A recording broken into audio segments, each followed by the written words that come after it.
श्री गणेशाय नमः। आत्मज्ञानामृत ग्रंथ के द्वारा जीवन की सार्थकता और सत्यता क्या है, इसे प्रदर्शित किया गया है। श्री गणेशाय नमः।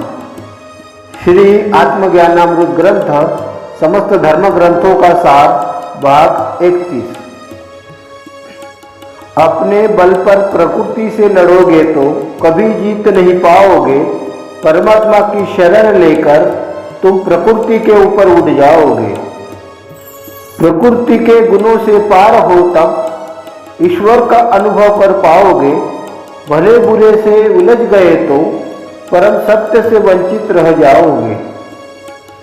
श्लोकार्थ। मनुष्य सोचता है कि हम अपने बल पर प्रकृति से निर्मित काम, क्रोध, लोभ, मोह, अहंकार आदि इन विकारों पर विजय हासिल कर पाएंगे, परंतु यह संभव नहीं हो सकता, क्योंकि प्रकृति के मुताबिक हम सागर में एक तिनके के समान है। यहाँ पर संत पुरुष हमें समझाते हुए कहते हैं कि व्यक्ति अपने बाहुबल तथा बुद्धिबल के द्वारा प्रकृति से कभी भी जीत नहीं सकता। इसलिए प्रकृति से लड़ना झगड़ना छोड़कर परमात्मा की शरण में जाना चाहिए। फिर परमात्मा की कृपा दृष्टि से व्यक्ति प्रकृति के 3 गुण सत, रज, तम इनसे ऊपर उठते ही उसका परमात्मा के साथ नित्य संयोग हो जाता है और इसके विपरीत दिशा में अर्थात प्रकृति से लड़ते हुए विपरीत बुद्धि का उपयोग करता रहा अथवा भले बुरे में उलझता रहा तो व्यक्ति आत्मा परमात्मा के रहस्य को कभी भी नहीं समझ पाएगा। तत्व ज्ञान जब किताबों से निकलकर व्यवहार में तेरे आएगा, तब तुझे हर प्राणी में केवल परम परमात्मा नजर आएगा। ध्यान, भजन, भक्ति करने से तेरा आत्मज्ञान प्रखर हो जाएगा। चित्त की चंचलता शांत होकर तू असीम आनंद से भर जाएगा। श्लोकार्थ। सत्य क्या है, आत्मा क्या है, हमें परमात्मा ने संसार में मनुष्य का जन्म किस उद्देश्य को पूर्ण करने के लिए दिया है, इस प्रकार अनेक ज्ञान युक्त सवालों का समाधान प्राप्त करने के लिए हम धर्मशास्त्रों का अध्ययन करते हैं, परंतु इस तत्व ज्ञान को हम अपने जीवन में आत्मसात नहीं करते। इसलिए हम अपने जीवन में सफलता प्राप्त करने में चूक कर जाते हैं।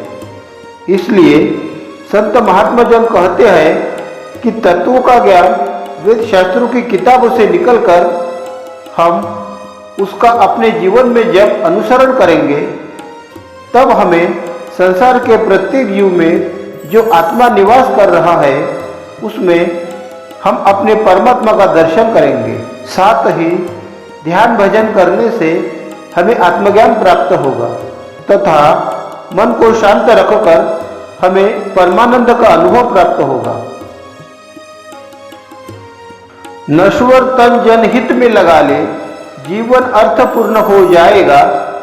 ज्ञान से तू प्रकाशित होकर तुझे सत्य का दर्शन हो जाएगा। ध्यान योग साधना के द्वारा तेरा मन निरासक्त हो जाएगा।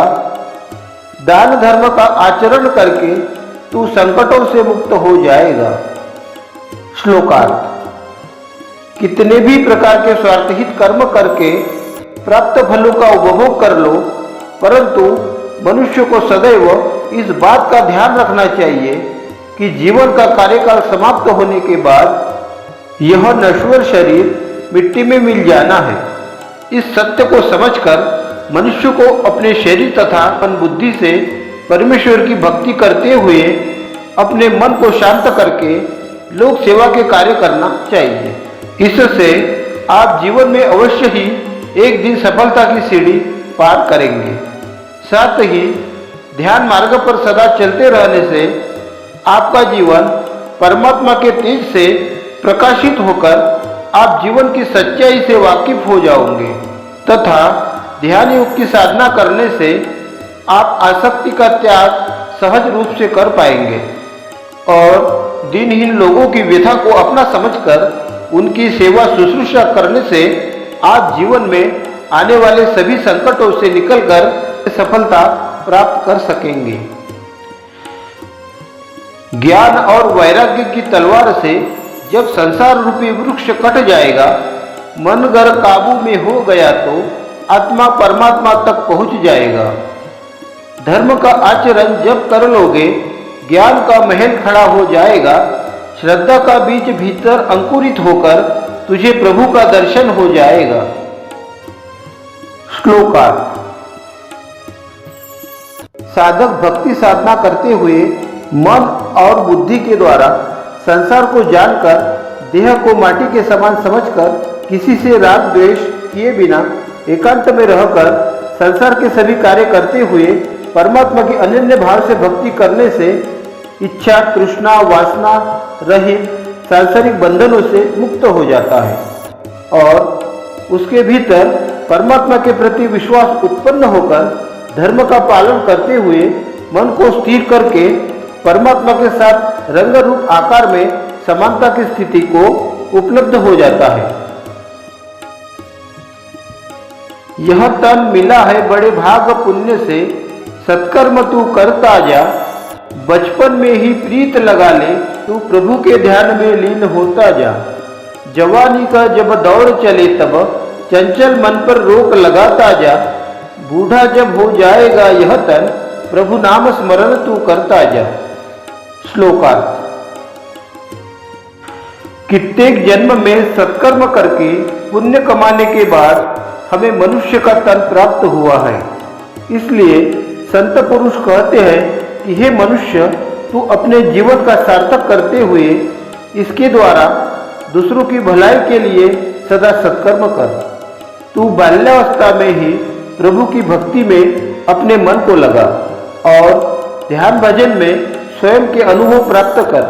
फिर जैसे ही यौवन काल का समय आएगा, तब अपने चंचल मन को वश में रखकर जीवन में नियम संयम को बनाकर रख और जब तेरा शरीर जीर्ण होकर कमजोर हो जाएगा, तब जीवन के आखिर पल तक मुख से प्रभु का नाम स्मरण करके अपने प्राणों को परमात्मा में समर्पित कर। परमात्मा की सृजन अवस्था का अनुभव प्राप्त करने के लिए आप सभी महानुभावों से विनम्र निवेदन है कि इस वीडियो को अधिक से अधिक लाइक और शेयर करें। धन्यवाद।